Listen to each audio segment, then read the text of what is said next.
Hi, this is Praios and I'm a professional gambler, and today we will talk about poker solvers. And yeah, I will we will listen to Fedor Holz. He is probably the first on the all-time money list in tournaments. If he's not first, he's definitely in top 10. German guy as well. He made a video, and yeah, we will first see what he has to say about it. He's very knowledgeable, so I think you probably can learn from him. And yeah, I also will give my my commentary to what he has to say and maybe add something where he forgot something, or yeah. And yeah, I am majorly playing PLO and not tournaments. And if you want to play PLO and consider to get a solver, you can either buy PLO Trainer. You see a screenshot of this here. I will link it below the video. And if you're watching on Twitch, you can also find it in my About page. And there's also an alternative for Pot Limit Omaha, and this is PLO Vision. This is from the Galfond basically, and the other one was from Jay Hernandez. Both have their pros and cons. Both are great. Yeah. If you want to get very deep into Pot Limit Omaha, I recommend using one of these. And yeah, without further ado, let's now get into the video. And I will split it in 3 parts. The first part is how I work with solvers. The second part is what I learned working with solvers. And the third part is how I suggest you to work with solvers.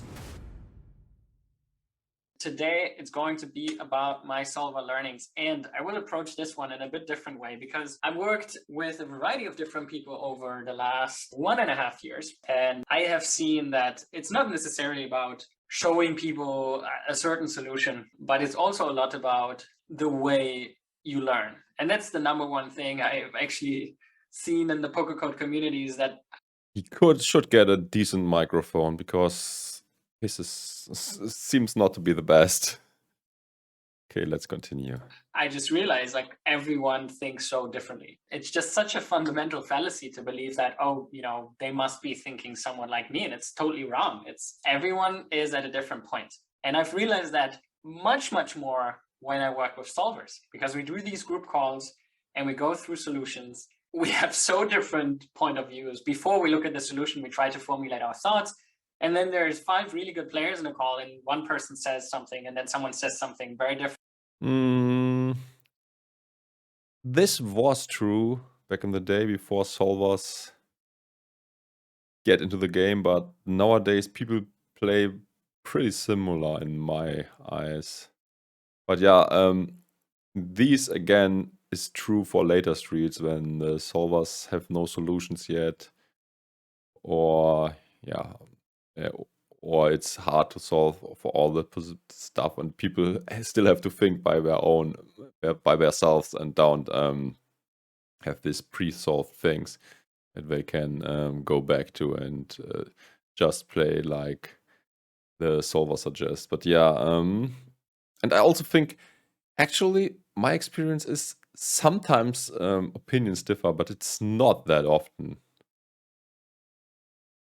But yeah, I also did not work with that many other people. I usually am a self-didact and do most things on my own.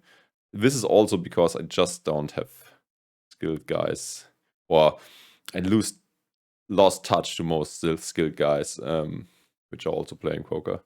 And then I think something completely different. I'm just like, wow, this is incredible. Solvers are around for like 7-8 years. The first year is more private for some of the high stakes players who built their own stuff and then became more public. And there was Pyre Solver, and then there was Monker Solver, and now there's more public available. Yeah, he's mentioning all the solvers for No Limit Hold'em. I in the beginning already said what the solvers for below are.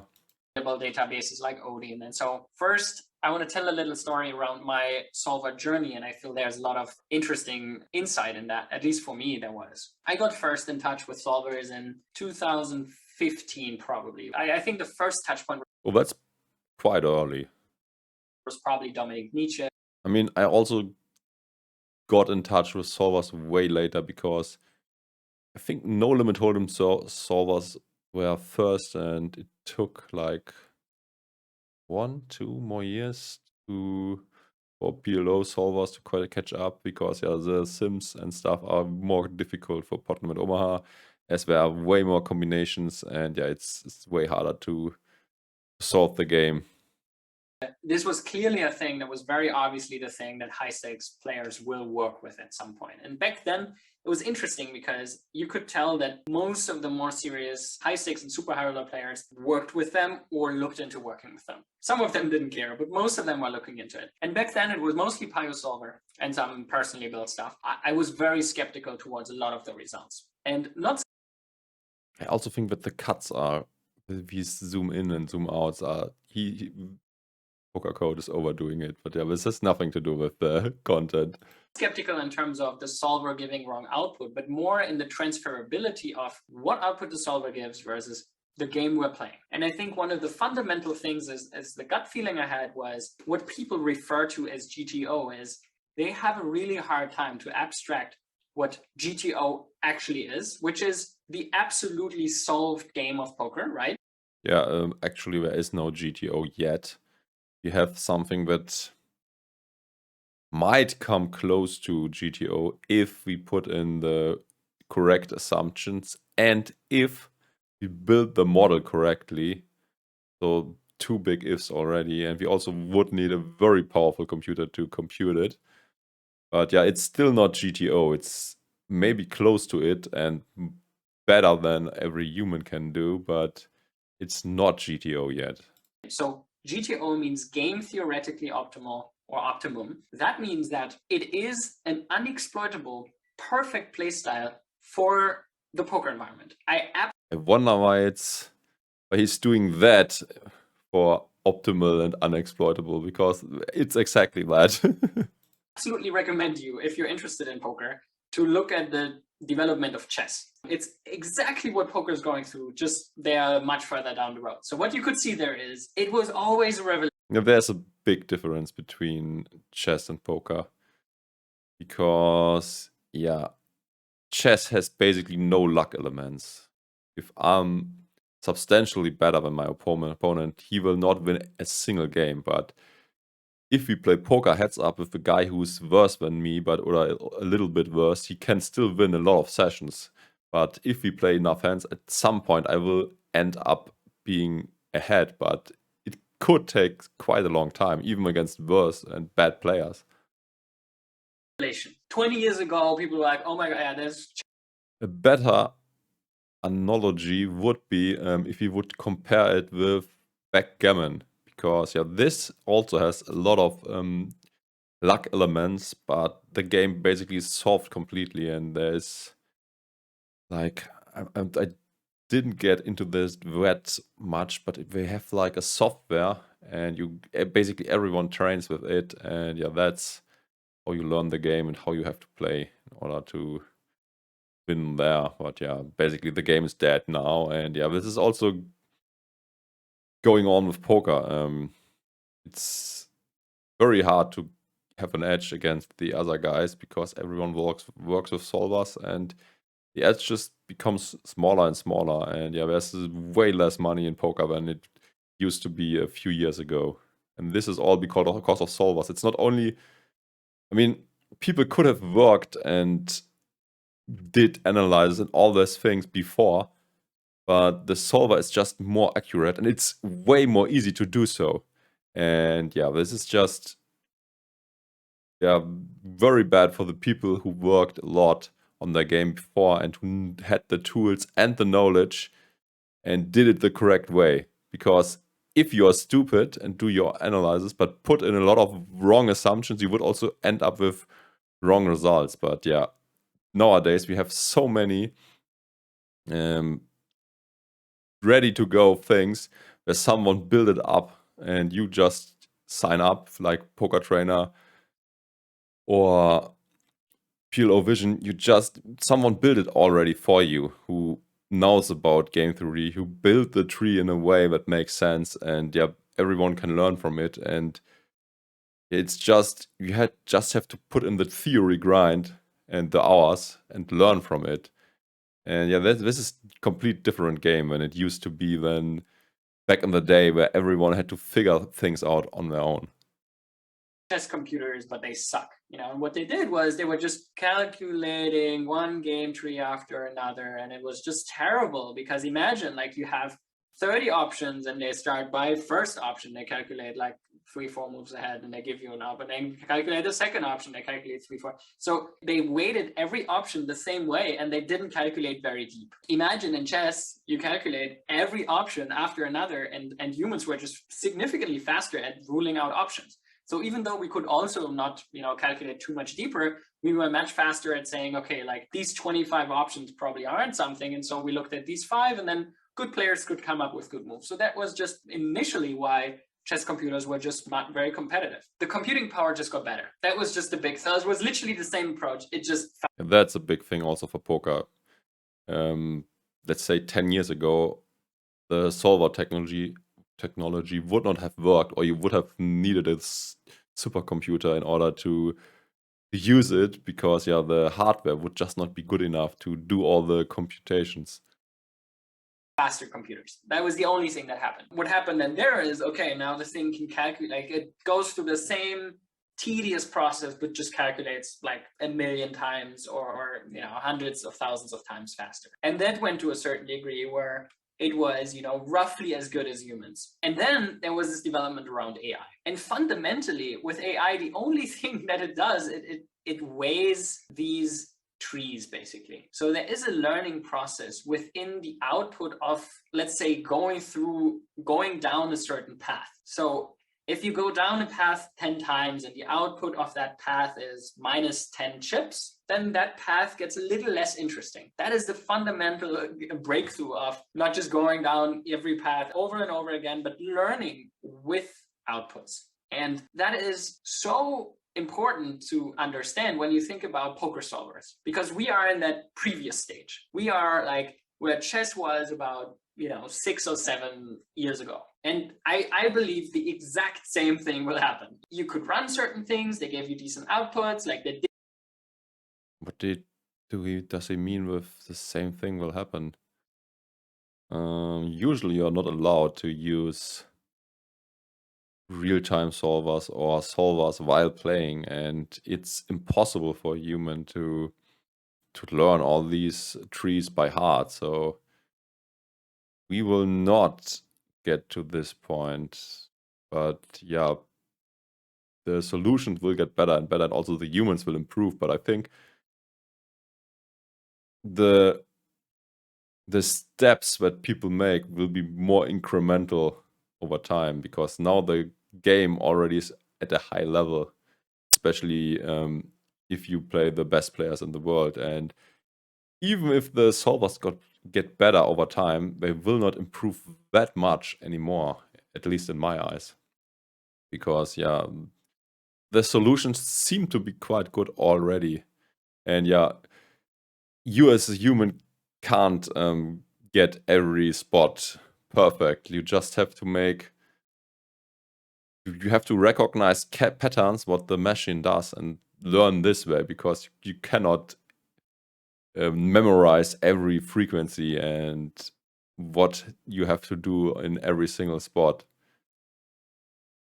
You know, they kind of were beating humans on the edge, but it fundamentally depended on the input. In poker, it's just about the environmental design you give it. And that is so, so important when you think about this, because back then we were just terrible at designing these environments, and the calculation power was weaker. So what happened was people were mistaking GTO, which is the absolute solution of the game, with environments that they simplified that gave them certain outputs. So I think the summary of what has happened in 2015 and 16. Yeah, I think the buzzword GTO is used way too much also for things that actually are not GTO, but people assume that this is game theory optimal.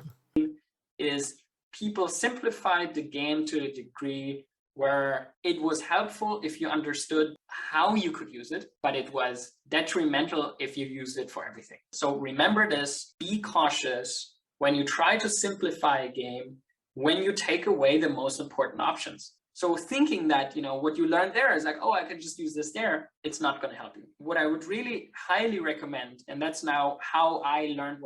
Yeah, but you have to use some simplifications because you just cannot remember everything. Or like yeah.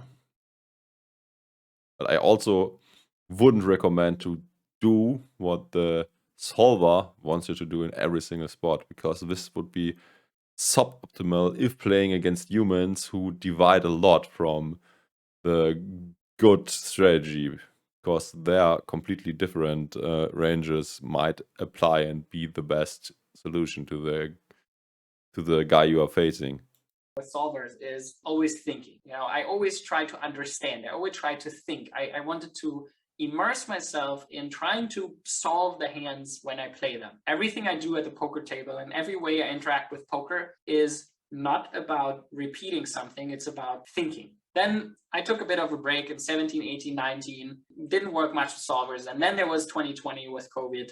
I was a lot at home and I started working a lot with solvers and worked a lot with Rory from Odin and worked a lot with... I remember that he was retired after he won like 20 million or something in 1 year, and quickly after it seems like he got bored from all the free time and returned to poker. Now he has this side poker, whatever it's called, Pokercode, I think. Let's see. It is Pokercode. Not affiliated with them, by the way. Maybe I should get, but yeah, probably can. Yeah. With Odin. Should do and it. I would say on average now I probably use the tool at least an hour a day with some more intense sessions, and then reviewing with Mario, reviewing with other groups, reviewing with my friends, playing Battle versus Odin. And that's the main way I have engaged with solvers. And I want to run you through a little bit how I use it, because I believe in a couple of things very specifically. So how I work with them is, let me share my screen. So as you can see here, this is Odin. And the main reason, and this is, not to promote the product, but it's really about why it shifted from me not really using Pio Solver to then me using Odin all the time. There's this 80% of effort that went into just the environmental design. So with Pio, and that's what I mentioned before, is it was about which bet sizes, which options, which input ranges. So there was a lot of work around the design of the environment where I felt like we aren't there yet. The design wasn't good enough for the output to be great. 2020 and 21, how I mostly have studied with it. Number one, which is a really, really important step, is I highly suggest to take the hands you have played. And the reason for that is there is an emotional connection to it. So when I play a hand and I want to review it, there's already some emotional drive. Yeah, I do the same. If I play sessions, I use Yatso, take screenshots in every situation where I'm unsure or where I think like, okay, what with this hand, I think I have to do this, but what do I have to do with whatever kings? And yeah, that's a good approach. I do that myself too. To be like, it's like I misplayed this. I want to know. Like there's this pull towards the result. If I play a hand and I'm small blind versus big blind and it's 40 big steep and I limped and I'm just like, okay. He has also some. He should not show his entire browser because we can get into some private stuff, or now that he is in NFT, for example. Oh, bad diet is also one thing you can see here. Yeah, just on a side note. Boom. Which I actually absolutely love here is, in the meantime, while it's loading, I actually often just use these 20 seconds as a brush up for my preflop ranges. I'm just kind of checking, okay, 40 bigs. It's just like, I always use these 20 seconds to mostly the small blind and big blind ranges. Like, okay, how would I play? How much would I VP IP? And I try to make that very specific with percentages. And then I review that. And so now if we go to the post-flop spot, I try to first think of my strategy. I shouldn't have clicked, but like I try to think of my strategy. Okay, how much would I bet? What sizes would I bet? So I know this is a board I should be checking quite often. And I know that if I bet, I probably bet it most often for the 1BB size. And then I probably also have a larger bet size. So that's my thought. And then that's somewhat accurate. I should have made it more accurate. I probably should have said, okay, I checked, 75, 80%. That's probably, from what I know. There's also a thing about a PLO solver, these pre-built solutions where you someone else solves it for you, and you just access the sims. There is just one bet size defined, or maybe two, and people just assume that this is the best bet size for this spot, and they should only use this one. I think sometimes it might just be chosen randomly by the guys who made it. So yeah, keep that in mind, or run some of your own sims and see if actually the solver goes to whatever size, or if other sizes would be used as well. So people blindly follow solver even if it does not make sense. Especially again, if you're playing real humans, they are not solvers, so you still have to adjust to humans. It's what I would have guessed. So that's quite on spot. I would have thought that there's a bit less of the larger size, and that's how I try to train this. So my thought process on this 1.5 years ago was much worse. So I can tell already that by studying the 40, 30 big blind spots and playing them, because I felt a lot of pain in playing these small blind, big blind spots, is I was bad at them. I just could tell constantly, like, oh, I played the small blind and I bet the flop, and then what? You know, like, then what do I do? It's like it just feels like a poor choice, or poor choices I've been making. And so what I want to show by that is, if you use spots you play in game or you feel pain, there is this emotional connection to the learning. So if you feel a certain distress, if you feel a certain wanting to get better, then that will connect to your learning. So regarding, I think there's also another very good way to learn. If you, for example, pick certain end categories, and this especially works well for pre-flop in pot limit Oma. For example, you could look at aces, although this is not that interesting. Let's say you take double connected pairs, which are whatever, double suited, single suited, and try to find patterns and try to figure out how things work. And yeah, same is also for post-flop. I think it's good to look into hand categories and how they are played in general, and don't try to remember the exact frequencies, just generalize very often. When it's bet 80%, just make it 100%, because yeah, you can't just remember all the things. You have to make some simplifications, although fedor says that you should not do that, but you have to. The game is way too complex for a human. what I learned. This is obviously a topic that could fill tens of hours, but the key thing, what I've seen in players and what I've seen in myself, is we all don't understand how much we suck at poker. There was a fundamental shift in my mindset in mid-end of 2022. Every player. Yeah, I think so too. A lot of people suck in poker, and even the very good players often make terrible mistakes. That's true. If we play against a computer, like with a lot of, like, we would get destroyed by the solver. We would also get destroyed. We would get destroyed even more against an AI. So there were many duels, human versus machine, and in the beginning, the humans always end up winning. And what was it, like 4 or 3 years ago, they first lost, and now humans have no chance at winning against computer anymore. Has a certain outlook of what they believe they can. And that's how you see how much people suck in poker, because yeah, how much you could improve theoretically. Learn how good they believe they can become. And it's always too small of a vision. Let that sink in, where whenever you think you played a hand fine, no. There is no such thing as going out of a session and thinking, yeah, you know, today I think I did everything right. But what I want to say is, poker is so beautiful because there is an endless room for improvement.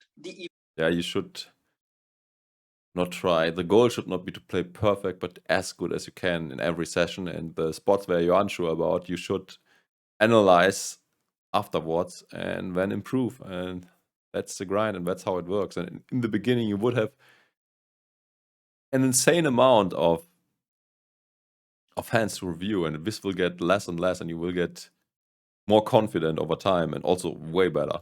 The difference between where we are and where we can be is absolutely incredible. You change big blinds, it immediately changes. You change ranges, it immediately changes. You change the board a bit, it immediately changes. It's just so incredibly complex. I guess as for point two, what I learned from solvers, making that a bit more specific of the key flaws I found was clearly the small blind. If I look at small blind strategies, I have been playing them incredibly poorly for a pretty long time. I still play them bad, but if I would suggest one thing, it's small blind, big blind game. I think there's a lot of room for improvement there to play it better. Another one is bluffs. The solver plays, if we create a persona, he plays much, much more aggressive and much thinner for value. The key thing is you have to put in more chips. Almost every player I know doesn't put in enough chips. VPIP, betting, check raising, like in every spot you will see the solver is pretty aggressive. And it's just mainly max exploiting that part of pushing the edge. I want to show you this spot, single raise pot button versus big blind. You go for a really high percentage small bet here. You bet your entire range. And what I want to show is first a really high percentage small bet here. You bet your entire range. And what I want to show is first a really high percentage small bet here. You bet your entire range. And what I want to show is first a really high percentage small bet here. You bet your entire range. And what I want to show is first a really high percentage small bet here. You bet your entire range. And what I want to show is first so tilted now. Fuck. This is because these assholes post some bullshit in the chat, and I try to do something about it, and then they ruin the whole thing. So how could I remove this thing? It's so annoying. I mean, these bots come up all the time, and I just seems like I just can't. What can I do? Don't want to answer that. Want to best ban that guy. No idea how to do it. So yeah, just don't click on it. Very annoying that this happened. Obviously, DB doesn't play as aggressive as I thought initially, so that's the first thing. So the check raises are mostly around some 4-6 and 5-6. That's what I remember. Not having the heart, and then and then the 10x, and then the main bluffs were, let me remember, weak heart and backdoor, I think, yes. So 7-4, 7 of hearts was a big one, and the non-heart 4-6 and 5-6. You literally call all your flushes and most pairs and continue them this way. If we look at that, one thing that I found interesting, and this you will see over and over again. So let's say we take the four of clubs. 4 of clubs doesn't improve the button too much. We have some leads, but most people will play with the checking range here, the bluffing range by the button. And that's the main thing that I found interesting in these spots in general, is something we have seen over and over again is just these fires with these weaker hands, right? Like Queen 5 and Queen 4 now aren't bluffs, but what you can see immediately is like Queen 7, no equity hand, right? Queen 7 of diamonds, Queen 7 of spades, Queen 7 of clubs, super high frequency bet, Jack 7, super high frequency bet, and so on. So a lot of the things we will see is that as I think prior was more like, oh, I want to bet hands that have equity. Whereas yes, they do have some equity, right? They have an overcard, for example, but it's really more about the equity war that is going on. Because imagine if you bet, for example, Jack 7 of spades here, and you bet it for... Yeah, it's definitely... I think also in PLO, it's more about equity, and in No Limit Hold'em, it's more about the best range composition. So that's a huge difference between the two games. Or let's say, half to 2/3 pot. You don't mind if your opponent shoves, and you still put something like King 3 of diamonds in a tough spot. You are betting against the 3x, the deuce x, some one heart combos, and that's the main thing you're betting against. And for that, Jack 7 is a great hand. You have 2 overcards against them, and you have very little equity against good hands. So this idea that before in my mind, I was more like, oh, I want to bet, King 5 or like a heart. Now it's more like, no, in these spots, I want to have a no equity combo and just blast, like make it hard for him. Because if I have king 5, I don't want him to check shove. I don't want to bet 5 big blinds and then he jams and then I have an open ender. I'm like, fuck, no, I got to fold this hand. So the key thing I learned when looking at solvers is when we get shorter and when we get in these spots, we do not want to bet a hand that has a really, really hard time, can call and folds. And then another one I want to show is, let's take this here. And I think that was probably the hardest part to learn. So big blind defend against low jack. So first of all, people defend the big blind with wrong ranges. What I've seen is most people actually, also in our Pokercode community, don't VPIP enough from the big blind, but VPIP wrongly. So what you need to do. Yeah, you have to, especially in the small blind versus big blind position, you have to put in a lot of VPIP. That's for sure. I mean, I'm also not that knowledgeable for cash games. I said it wrong. I'm not that knowledgeable for tournaments because, yeah, I only play cash games. I hate tourneys. You need to make stronger adjustments between who you defend against. Let's say we look at big blind defend against button.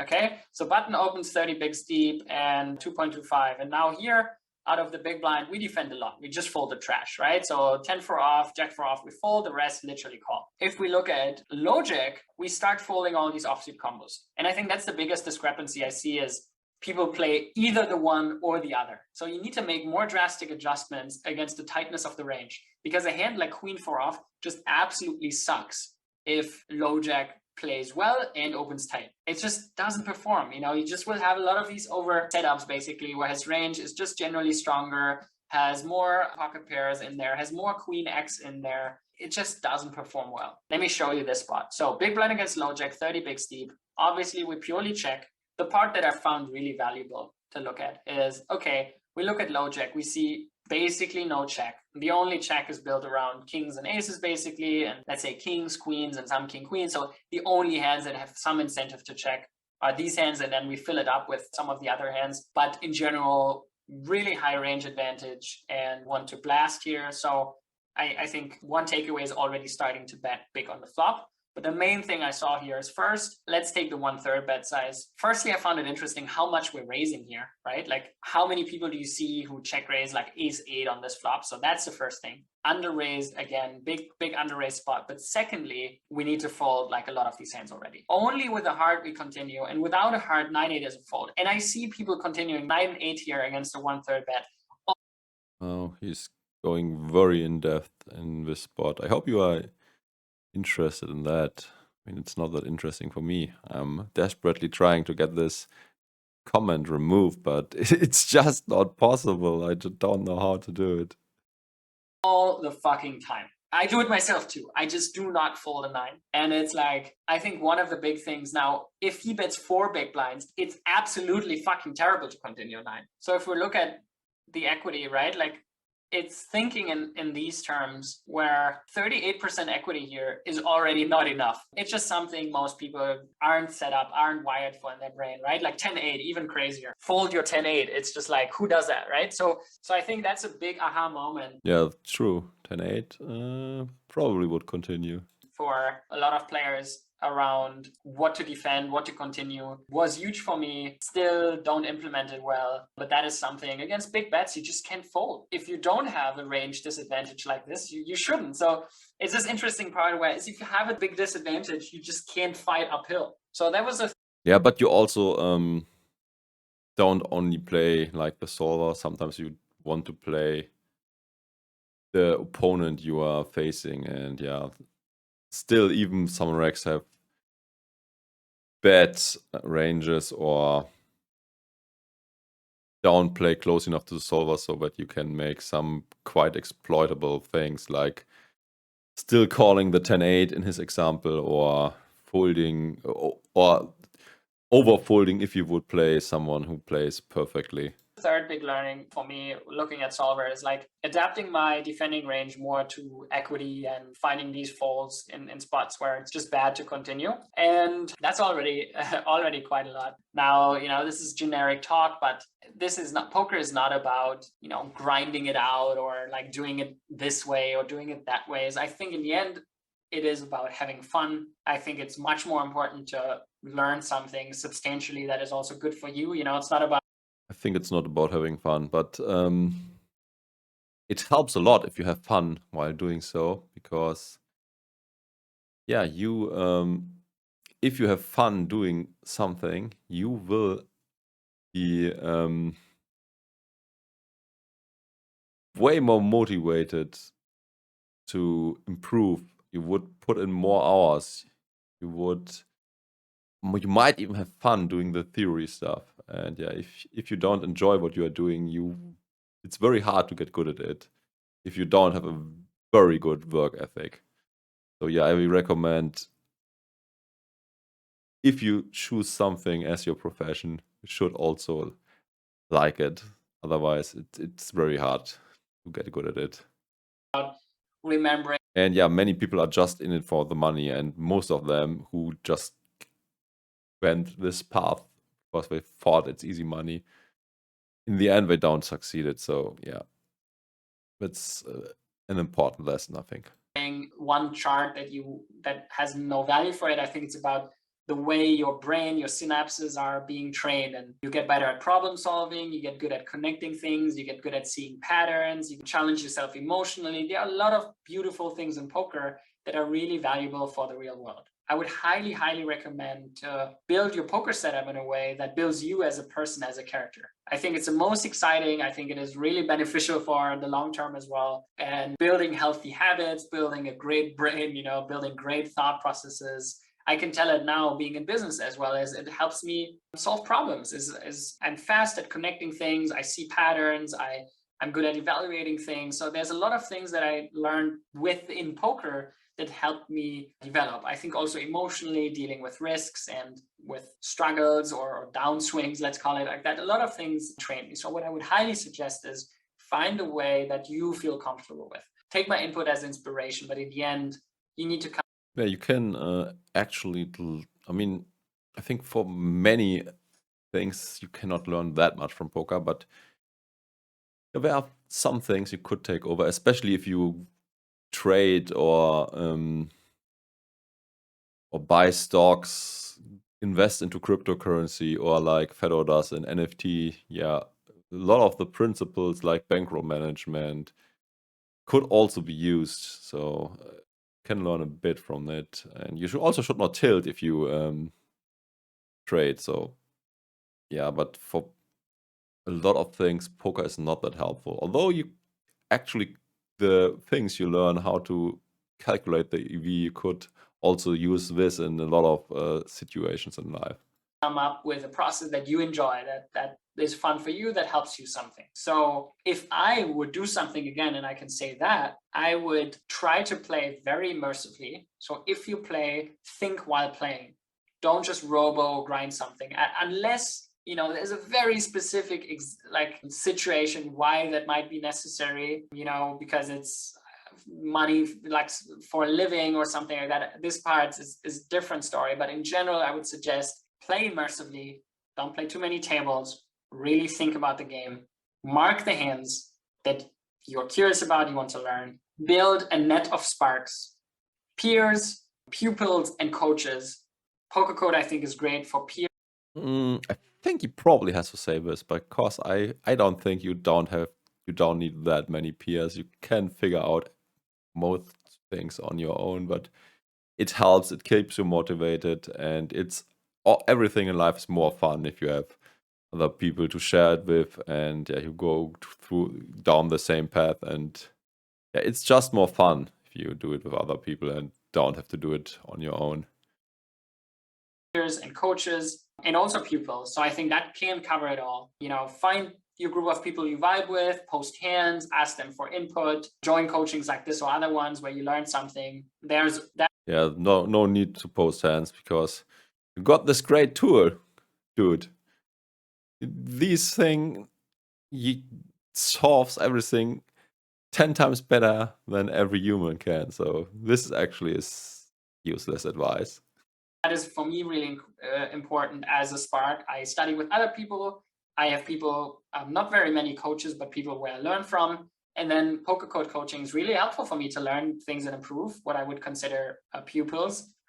And then another spark for me, or the main spark, is Odin. It's just, I don't take it for granted. I don't try to learn it by heart, but it's a big spark. It's like, oh, okay, interesting. Can I take something away from this? So formulating my thought, looking at the solution, and then improving my logics. Really important to do step one. And then have fun while doing this. Like, I feel if you have these sparks in process, if you play immersively, really like let fun be your guidance. All the best and keep rocking. Team Pokercode. Let's fucking go. Bye-bye. Okay, yeah. Good. I liked the video until the point where he was going very in depth into a hand. This was not that interesting for me, but maybe it is for you. And yeah, also I got very distracted by these bot or spammer or whatever this guy is. Sorry for that. Who sent this message and I wasn't able to find how to remove it. Yeah, I just tilts me that he ruined my good video. But yeah, whatever. I think it's still probably good enough. And it's live, so you see bad things and shit happens live. Sorry for that. Yeah, if you watched until here, do all the good things, like, subscribe. And yeah, follow me on all my other channels. You all can only see me live on Twitch. And sometimes I mess up. And sometimes you can see my desktop. But yeah, whatever. Bye-bye, until next time.